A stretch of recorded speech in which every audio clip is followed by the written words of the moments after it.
Hey there, sports fans. This is AsiansUnite bringing you Monday Night Football, Week 12. Last week I predicted the Patriots would beat the Panthers 27-24, but actually the Panthers won 24-20. So I was a Patriot touchdown from being correct. The Patriots handled the Panthers' rushing attack very well, limiting Mike Tolbert, DeAngelo Williams, and Jonathan Stewart to under 2.6 yards a carry. The difference maker was Cam Newton. Newton threw for 3 touchdowns, not to mention 62 yards rushing, and as an offense, the Panthers converted 8 of 11 third downs. Cam extended plays and drives with both passing and rushing. The Patriots' offense wasn't terrible, but they weren't amazing either. This was a very good game, and of course it ended with controversy. On the final play with 3 seconds left, Rob Gronkowski was held in the end zone by Luke Kuechly. The refs threw a flag, then picked it up. The game ended and the Panthers won. Now, whether or not you like the call, it is what it is. I thought that the penalty should have stood, but at the end of the day, refs make terrible calls all the time. Just like last year, the Seahawks had a questionable win over the Packers.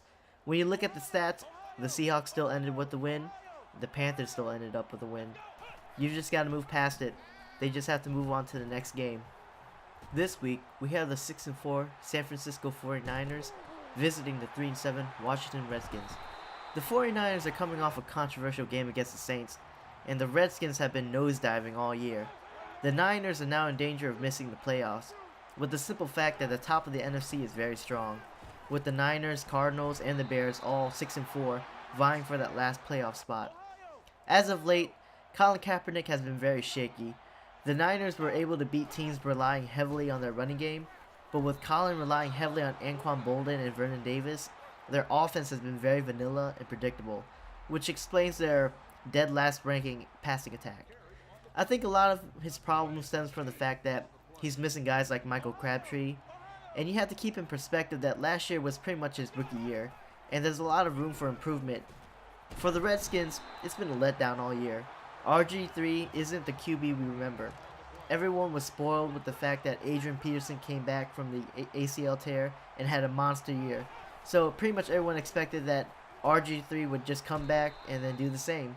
But too much expectation was placed on him, and he came back I think too early. Through 10 games this year, he has 10 interceptions, which doubles his total last year. He's shown flashes of his old self, but his completion percentage is a lot lower, and it seems like his burst is down. What makes things worse is that teams have time to adjust to his play style. In the end, I think the 49ers will beat the Redskins 28-17. The Redskins' defense has been terrible. They're 26 against the pass and 19 against the rush, while giving up 31.1 points a game, which is third worst in the league.